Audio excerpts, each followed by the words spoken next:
রাতের good evening বন্ধুরা, সবাই কেমন আছো? আশা করি সবাই খুব ভালো আছো। খুব পোকামাকড়ের উপদ্রব হয়েছে, তার সঙ্গে মশারও, তাই সন্ধ্যাবেলা ধুনো দিয়ে দিলাম। আর ধুনোর গন্ধটা না আমার বেশ ভালো লাগে। 2 কাপ কফি করে নিয়েছে, তার সঙ্গে আছে স্যান্ডউইচ। এরপর সানায়াকে পরিয়ে নিয়ে যাব রান্নাঘরে। রাতের ডিনার বানাতে বানাতে তোমাদের সঙ্গে কিছু গল্প করব। জুবিন গার্গ এই নামটার সঙ্গে তোমরা অনেকেই পরিচিত, তবে আমি কিভাবে পরিচিত হয়েছি সেটাই তোমাদেরকে আজকে বলবো।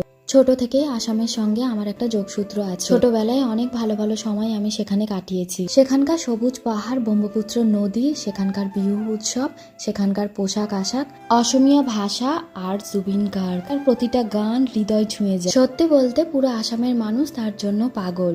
তার জন্য ভক্তি, শ্রদ্ধা, ভালোবাসার কোনো কমতি নেই।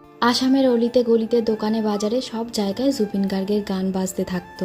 আজও সেটার পরিবর্তন হয়নি। জনপ্রিয় বহু মানুষ হয়ে থাকে, অনেক মানুষেরই প্রচুর নামডাক হয়ে থাকে, তবে যে সাধারণের মাঝে অতি সাধারণভাবে বেঁচে থাকে তার জনপ্রিয়তা থাকে অন্য মাত্রায়। আগে তো কিপ্যাড থাকা ফোনগুলো ছিল। জুবিন গার্গের অ্যাসামিজ, বাংলা, হিন্দি মিলিয়ে প্রচুর গান আমার ফোনে থাকতো। তার মধ্যে মায়াবিনী গানটাও ছিল। যেদিন জুবিন গার্গের মৃত্যুর খবরটা নিউজে দেখেছিলাম, তখন আমি কি বলবো একেবারেই বুঝতে পারছিলাম না, কারণ কিছু বলার মতো আমার কাছে কোনো ভাষাই ছিল না। সময় তো সময়ের মতো এগিয়ে যাবে, জীবনের কোনো মুহূর্ত থেমে থাকে না। আমার জীবনের কিছু কিছু মুহূর্ত তোমাদের সঙ্গে ভ্লগের মাধ্যমে শেয়ার করে থাকি, তাই ভাবলাম আমার প্রিয় সিঙ্গার জুবিন গার্গের সম্পর্কে তোমাদের সঙ্গে কিছু গল্প করি। তার গান যেমন আগেও শুনতাম, এখনও শুনি, আর ভবিষ্যতেও শুনবো। তার গানের প্রতিটা লাইন সত্যিই হৃদয় ছুঁয়ে যায়। তোমাদের সঙ্গে আজ অনেক গল্প করলাম, আর তার সঙ্গে রাতের ডিনারে বানিয়েছি রুটি আর আলুর দম। সমস্ত কিছু টেবিলে নিয়ে চলে এসেছি।